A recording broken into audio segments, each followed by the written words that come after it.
Good afternoon, everyone. Go ahead. Okay, because I need to then see my notes.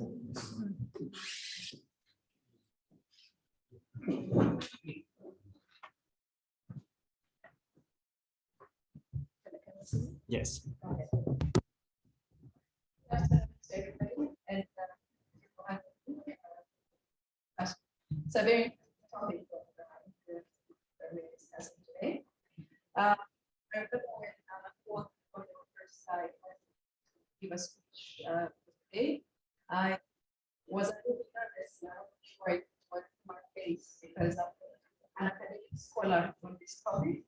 But he assured me that perhaps my experience and my expertise will be sufficient to at least provide something useful today. As you might see on the slide here, and often hashtag actualize. And it's a personal mission of mine to sort of create platforms for people, especially to actualize their dream and their potential. Where my name is Myriam Munezero, and I'm originally from Rwanda, and many of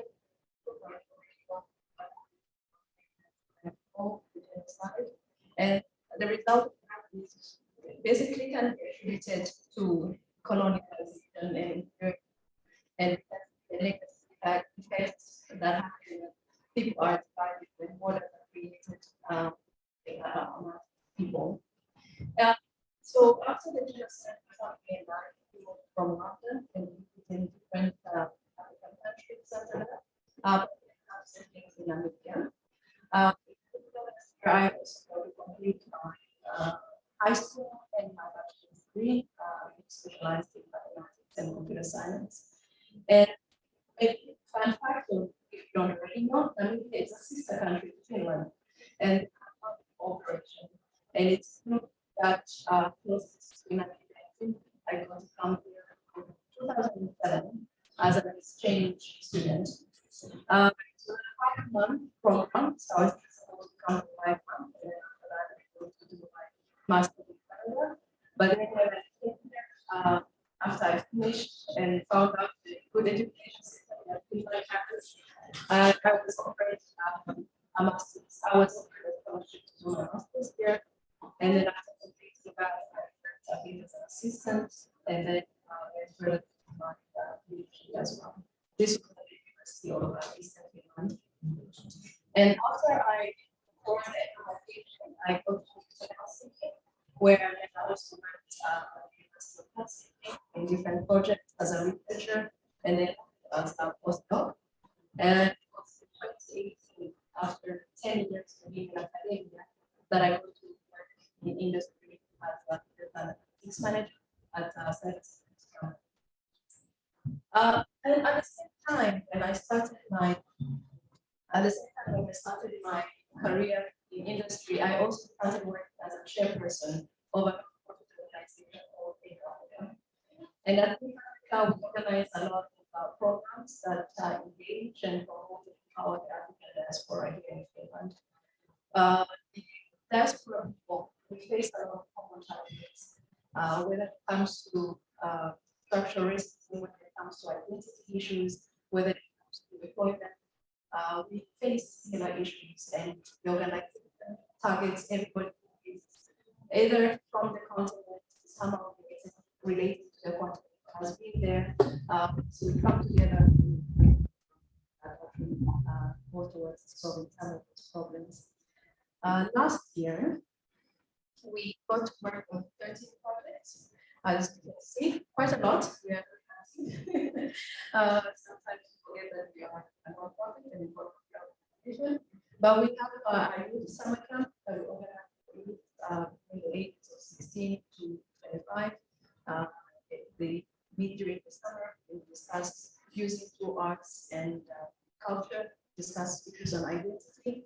We have a week every November, a week-long event where we choose choose a specific topic and come to it and explore that topic. We also have an Africa Lounge. This is a live every Thursday. We have a discussion on something that is happening to the community. Then we also have programs that support entrepreneurship, programs that support youth between the ages of 9 and 18 when it comes to education. We also have programs when it comes to career and career development and employment, and many others. I will not go through all of them. But through all these experiences and through all the through these programs, one thing that you also see is that what colonials did creating borders around the African continent is that these were not only just physical borders created. Many of these borders are also still very much in our minds, and how we interact with each other and how we support each other and how we think about ourselves in relation to the host countries that we find ourselves in Europe. And so through that experience, today I want to focus a little bit on how can we start perhaps addressing the borders that are in our minds, and how can we start removing them in that sense.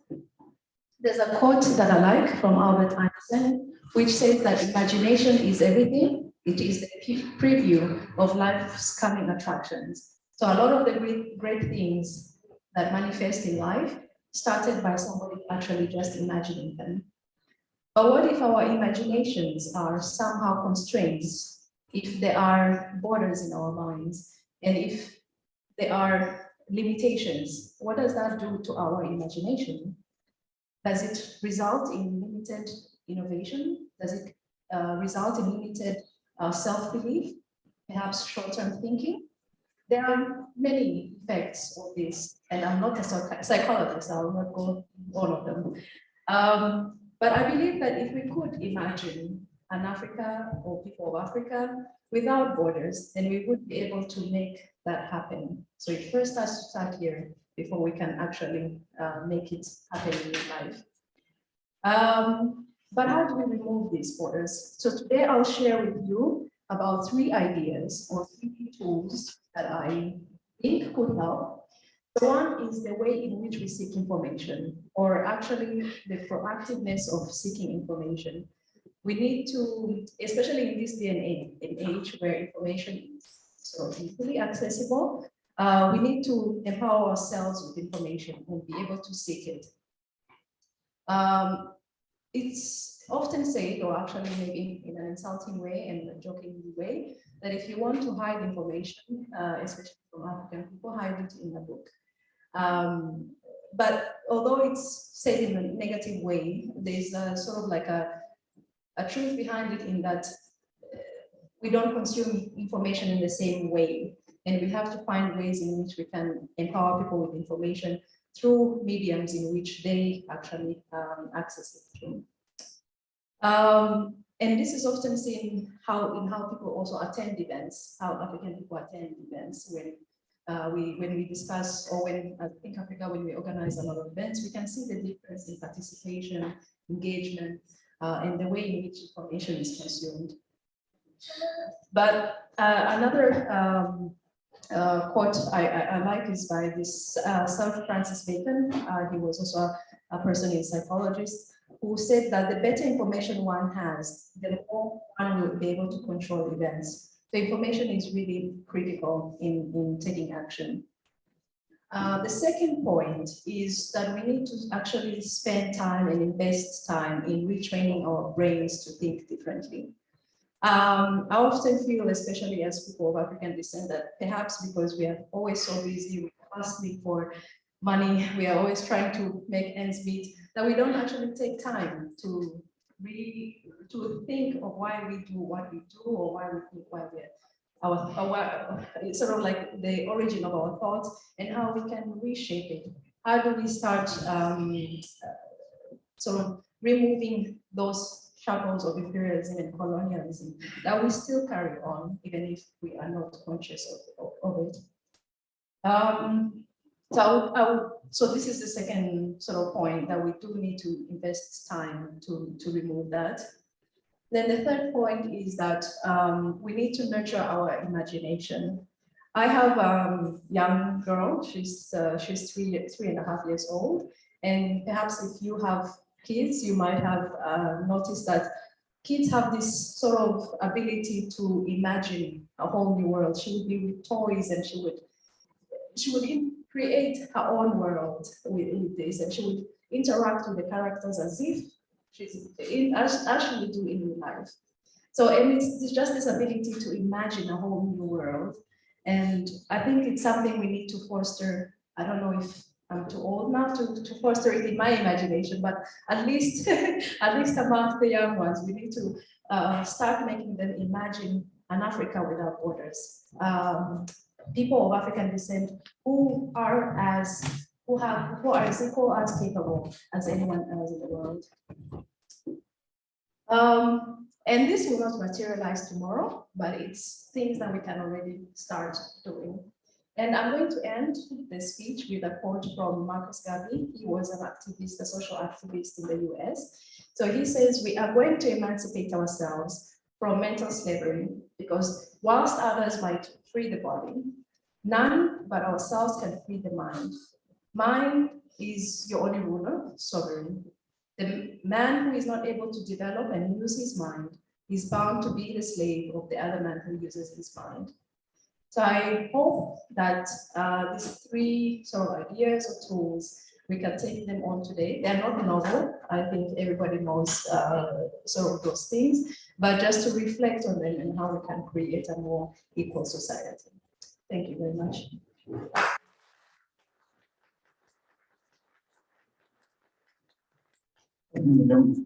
First of all, I must ask, did you come from Kuopio or Joensuu? No, I live in Helsinki now. Yeah, but the Eastern University of Eastern Finland. It was in Joensuu. Okay, very Yes, good. yeah. I was also from Joensuu. Okay. So, questions? Kysymyksiä? What thoughts? It doesn't have to be a question. Jos vielä ajatukset käyvät. Tarkoittaa Afrikka ilman vuoroa. Sano uudestaan. Me puhumme, että Afrikka ilman rajoja vai mitä sitä? Without borders. Joo. Yes. Tästä asiasta on pakko syytä eurooppalaisia, kuten Ranska, Espanja. Ja sen lisäksi mä laitan Algeria esimerkiksi. Ne haluavat pilkkuta. Afrikka on pilkuttunut tarpeeksi. Ja ne haluavat tehdä pilkku enemmän ja enemmän. Mitä tapahtuu tällä hetkellä sitten Marokossa?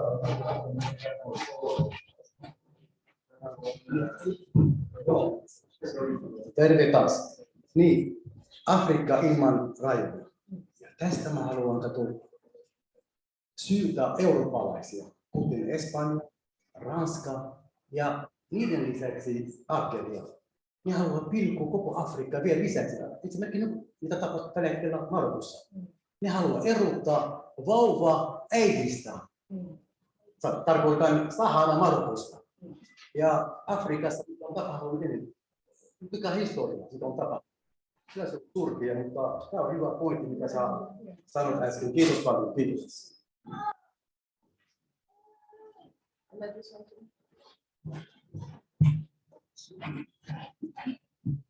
Maybe what I also want to thank you very much. That was a very good point. And just to add, it's not to say that there are no sort of markers for what a country is or things like that.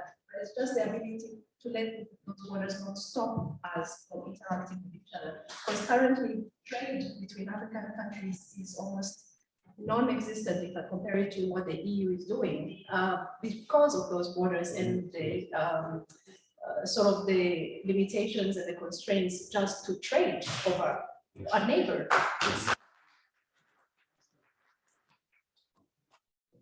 Yes.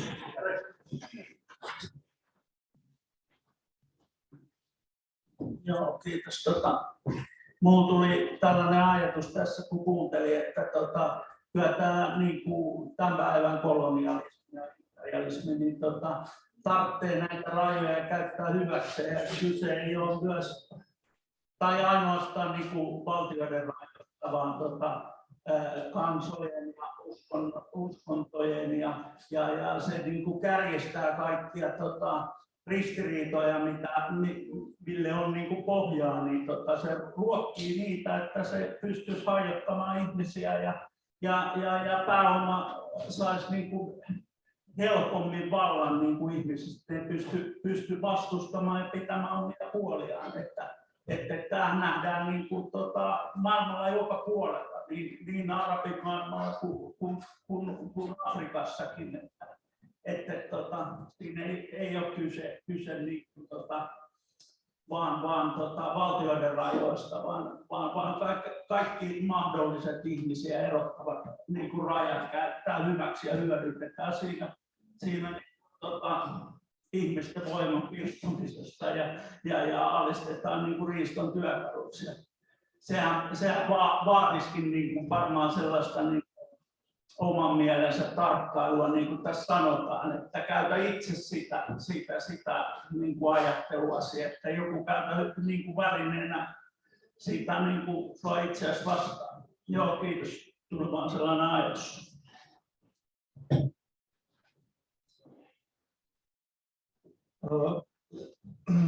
Thank you for the presentation. I think it was very interesting, and I think the kind of goal that you presented of Africa without boundaries is, of course, I think a long-term goal. It should, of course, be, and I think in more generally, of course, that kind of world. But at the same time, while I agree with the sentiment of this quote, that of course we need also to free the mind of people. I think at the same time, of course, we have to free the body of people. It's kind of a dialectical process, as Marxists would call it. So that we wouldn't fall into idealism that we can free the mind without freeing the body, and that's why we have to be kind of realistic that in the world today we still have nations, and I think some nations still need to fight for their self-determination, and that's why borders are still a reality, and we have to live with that, and we have to accept that at the moment some nations are still fighting for their borders and self-determinations, and in the long term the borderless world should of course be the goal. Thank you. Thank you.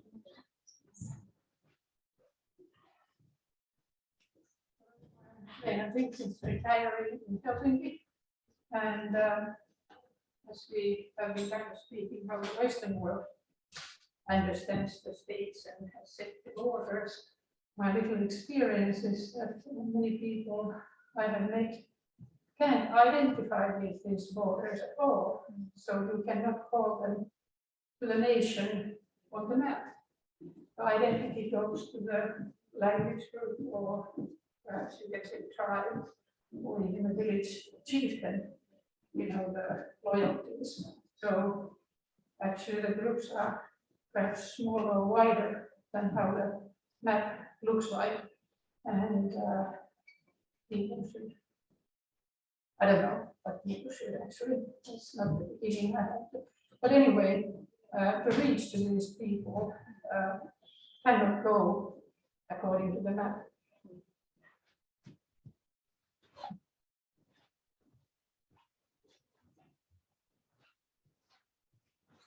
Thanks for this presentation.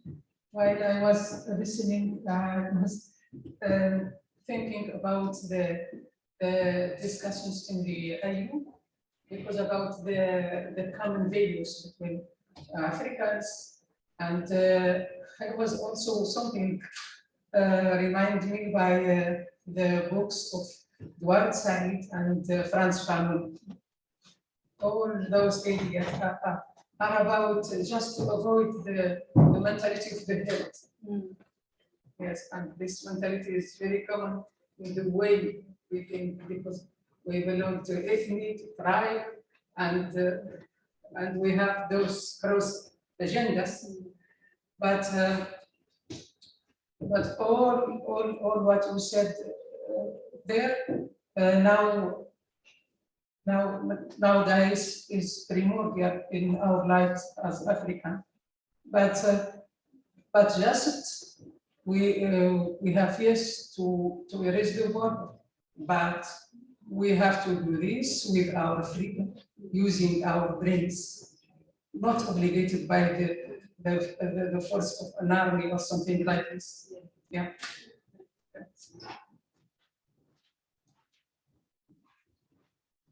Okay, thank you. I just wanted to ask your opinion.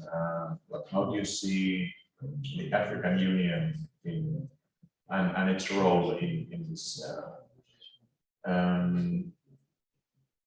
purpose of borderless Africa? Or are there some other more regional, perhaps? I don't know.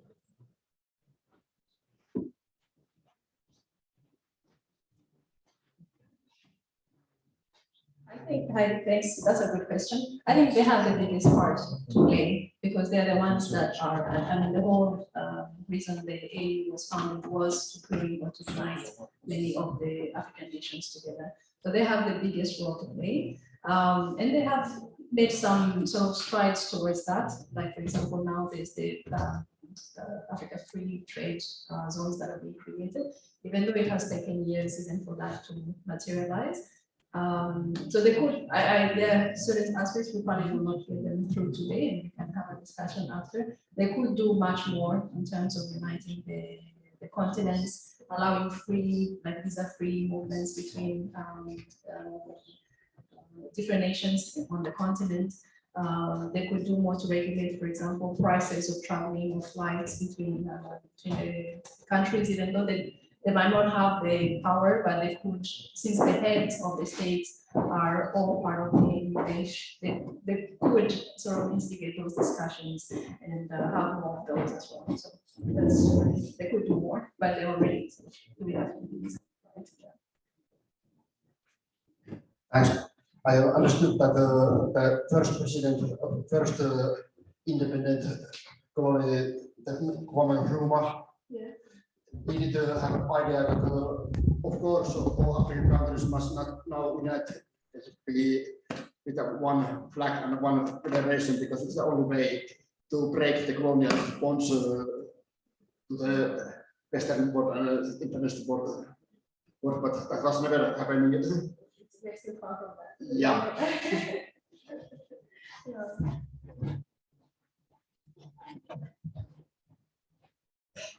Joo, olisin halunnut kysyä, että näetkö sellaista riskiä, että tällaisessa niin kuin yhdistymisessä ja niin kuin Euroopan talousalueen luomisesta niin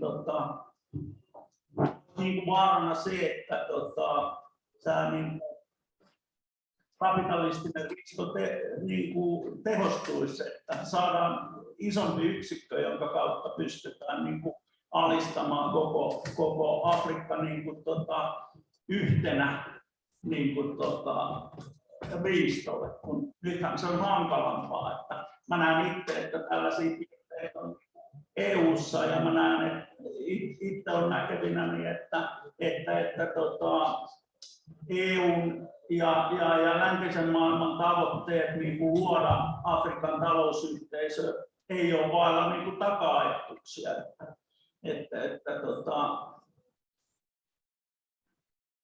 Onko mä hassu, kun mä ajattelen näin? So basically, he asks that do you see any risk with the uniting of the Africa under the banner of African Union? Because in Europe, there are plenty of people who think that the European Union is mostly to serve for the big money and capitalism and so on. So is there same kind of thing in with the African Union? Basically, is there a possibility that it is not for the people, but for the corporates and so on? I think that is always a danger or a risk in any sort of society, in that the ones with the money are the ones with the power, in that sense. But I think if we also look at the structure of the EU, it has done a lot in development of the countries. Like a lot of countries have also developed because they are in the EU, and so they benefit also from, let's say, the richer countries. I see somehow the good outweighing the bad. Yes, the risks are there, definitely, but they are also existing now, even without a strong, let's say, a strong committee. Even the current situation is that many of the systems are working for those who have the money, who have the operations. But I think if you have sort of a united cause or united union working for the people, it will outweigh the risk, I think. Yeah, I don't know if maybe Dr. Ike or want to have anything to add to that as well. In regards to the risk that, for example, a borderless Africa or a stronger unity amongst Africans might lead to increased capitalism. Yeah, the thing is that it's quite a very tricky issue, because one of the ideas where we were divided was to weaken the unity in order to have the possibility to actually exploit as much as possible. But that does not mean that unity cannot be attained. It's just a matter of time. The Africa that people knew some years back, I can tell you that it's not the Africa now. Things have really changed. There have been a lot of information. There have been a lot of education. And people have interacted, people have traveled. So the mindset now is completely different. It is just that sometimes some countries are slow to usher in change, while others are fast to do so. But as I borrow the term from Thomas Jefferson, dramatic change from time to time. And that's exactly what we are looking forward to. So maybe in the course of my presentation, I'll be able to reach out to some of those questions already, and then we can pick up from there. I think that should be the next.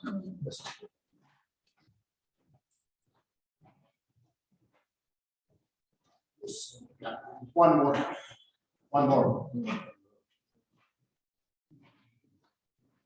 Thank you. I think I'm a little bit pessimistic when it comes to this issue, because based on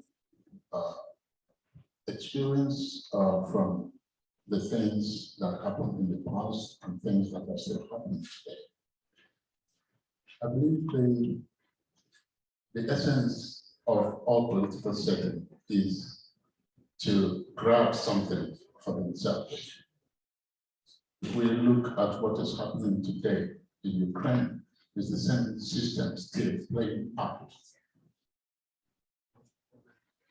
Everybody wants to take care of their own, even though they pretend they care about others. But every decision is always, the final decision is always about what I get for my own. So the situation in Africa, I don't see any changes in the near future. As long as this greed and selfishness in the human nature continues, there are always some people to be used to perpetuate these things, even though there are people who fight very hard to change things. Those elements will always be used to destroy their efforts. Indeed, I was talking with a friend who is British, and I'm very much concerned about this issue. He said to me, listen, I'm not trying to